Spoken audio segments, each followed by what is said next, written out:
Have you signed up to the new Chasing Cars newsletter, a monthly email wrapping up the best stories, reviews, and comparisons we've done in the last 4 weeks? Sign up now, you'll even get a free Chasing Cars sticker. I'm Tom Baker, this is Chasing Cars. This is our long-term Genesis GV80, which we've had for about 5 months and just under 10,000 Ks. And today, I'm gonna respond to your comments and questions about this car in our first ever reader response video.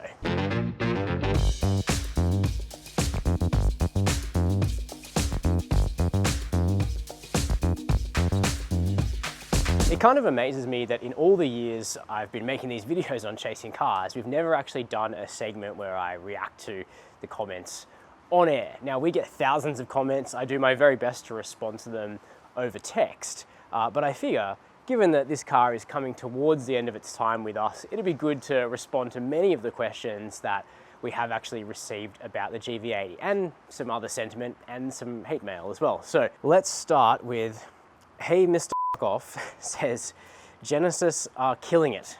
Well, I'm sure Genesis will be very happy to hear that. Kyle Leung says, this car is absolutely amazing. And both of those comments are actually like the top rated comments on this car. So evidently a fair bit of positive sentiment out there about the GV80.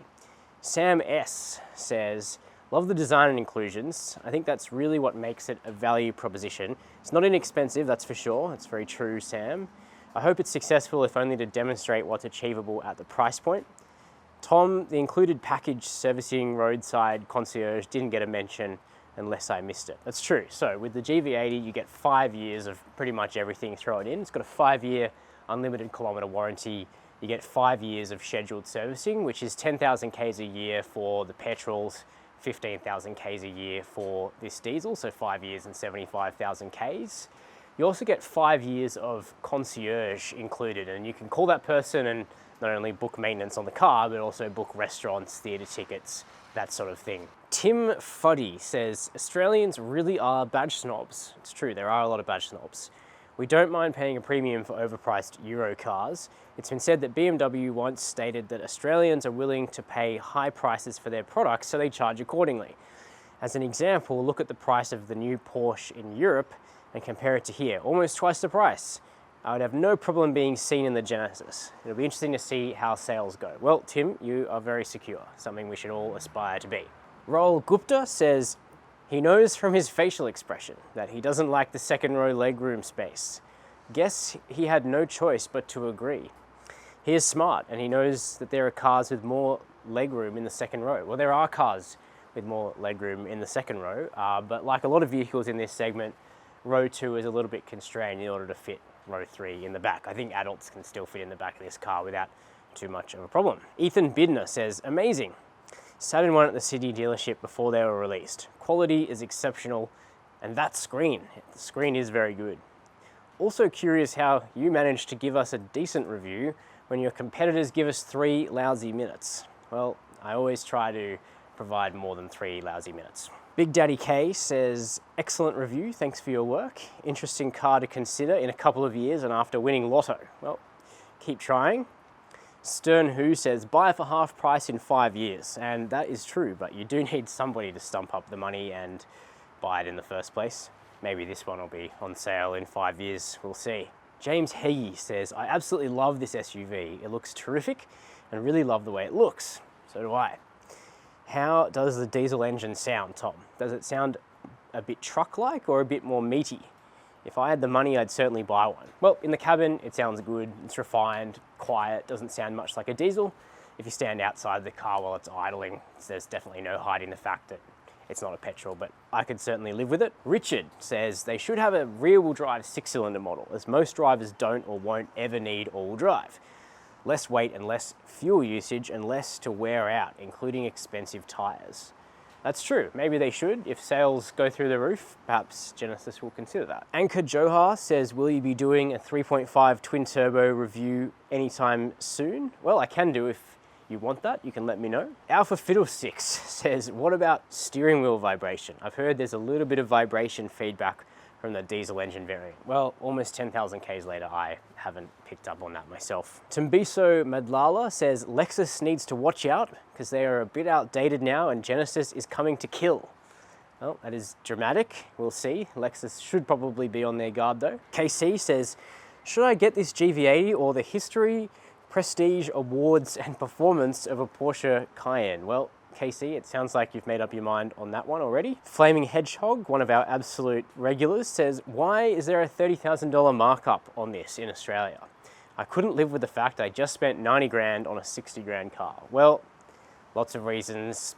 Small market, far from the rest of the world, luxury car tax, there's still tariff to protect a non-existent car industry in Australia, lots of fees and charges. Druv Chawla says, can we please get 4K video? Yes, it is coming. Bamwich says, I'd bet good money they use that diesel engine in the upcoming Hyundai Ute. I would also not be surprised if that was the case, but Hyundai Australia really is taking their time to settle on a dual cab contender. They're not taking the Santa Cruz. They know they've only got one shot to get it right, and they're gonna make that car a Hilux Ranger rival and not a car-based vehicle. Wookielicious says, preferably I'm looking to the GV70. Can't wait to see your review on that one. Driving it soon, looking forward to it. Just disappointing that you can't get the 6-cylinder diesel in the GV70. Mig says, which would you buy, the GV80 or the G80? Well, definitely the GV80. The G80 I found to be really underdamped, particularly at the rear end. It's really, really boaty to drive. The GV80 by contrast has pretty decent body control. Frank Luo says, why don't you show the luggage space when the third row is in use? What's the point of buying a 5 anchor point 3-row SUV and have no luggage space at all if 2 baby seats are installed on the third row? Well, I'll show you right now. There isn't much luggage space if you're using every seat in this car. The GV80 actually isn't that big. Something like a Palisade or a Volvo XC90 is actually more practical if you're going to be using all 3 rows at the same time. Ken W says, Tom, how safe is it? Good enough to save Tiger's life? Quite. George Hewitt says, how do you buy one in WA? As we don't have a distributor here. Well, my understanding and what Genesis has told me is that if you submit an expression of interest to one of the other stores, then they'll basically truck a car over if you're a serious buyer. So you can give that a go, and if you have any trouble, just let me know. Azam Hassan says, has anyone tried to buy one of these? You can't even find how to easily view and buy one. Ridiculous. I've heard that a bit. Sydney, there is a store. Melbourne, there's a store opening soon. Brisbane, I believe there's a store open. Genesis do have this concept of boutique stores. There's also one in Parramatta here in Sydney.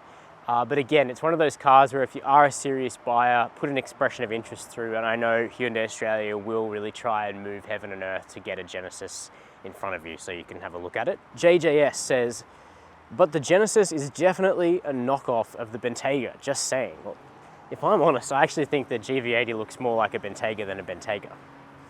And Simon Louis says, I'd choose neither. I'm a sucker for Jeeps. Grand Cherokee SRT would be my choice. Well, that's fair enough, as long as you have a petrol tanker to follow you around. Maple Tree, what a stupid comparison. Next time, compare a sack of potatoes with the GV80. Goodness, yes, goodness indeed. I have made the comparison.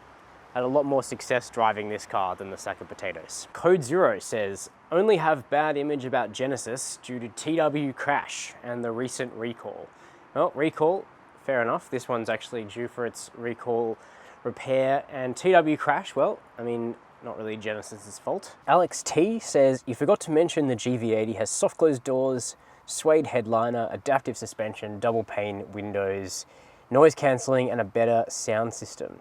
I'd rather have all that and cooled seats / power shades. Well, it does have all of that stuff. It's a very well equipped car with the luxury package as my GV80 has, although it is also a very expensive car. NLD Mesa 06 says, great comparison.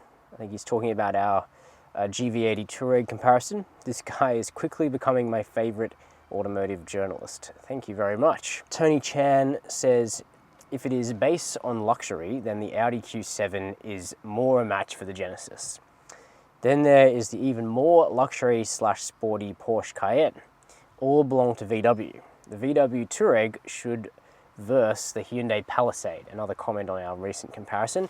No, I don't agree with that. I think Volkswagen doesn't really have a Palisade rival in Australia. In America, it would be the Atlas. The GV80 is a Genesis, which is a luxury brand, and we're going to treat it as such. Kylem Jones says, great review. I don't know why it's so hard to get wireless Apple CarPlay and Android Auto. Well, I know why it is, and that's because the Hyundai Motor Company or Motor Group is embroiled in a long-running fight with one of the smartphone makers over who gets priority through the infotainment system, the factory navigation or the wireless CarPlay or Android Auto, and that stalemate hasn't been resolved as yet. So it means if you buy any kind of Hyundai, Kia or Genesis with factory navigation, it doesn't have wireless CarPlay and wireless Android Auto, which is sad and definitely a loss for the consumer. DPK12 says, would be interested in visibility, parking, service costs, and of course, fitting golf clubs, buggy, overnight bags, and slabs of beer. Well, visibility, I'll start with that. Not too bad, actually. You do get these little corner windows at the back. You get the blind spot cameras, which I think are absolutely fantastic. You get a 360-degree parking camera. I've certainly driven cars that are much harder to see out of. This one's not too bad. Again, parking certainly assisted by the 360-degree camera and also the quick steering. It's not too bad once you get used to the width of the car, mainly. Service costs, they're free for 5 years. And as for the rest, the golf clubs, the buggy, the overnight bags, and slabs of beer, well, you're not going to get a buggy in, but you can tow it. The rest of it will fit as long as you don't need the third row. Greg Sullivan raises a good point. He says, shame there isn't an Audi badge version of the Touareg, a Q6. As a chauffeur, the badge matters sometimes.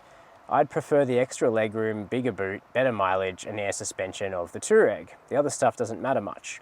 As it is, I'd just pay the extra and get the Q7.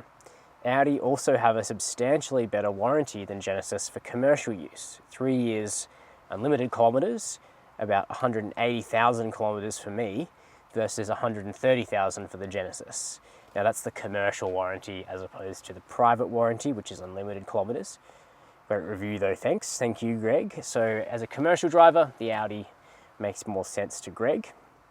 William Gork says no XC90 from our recent comparison.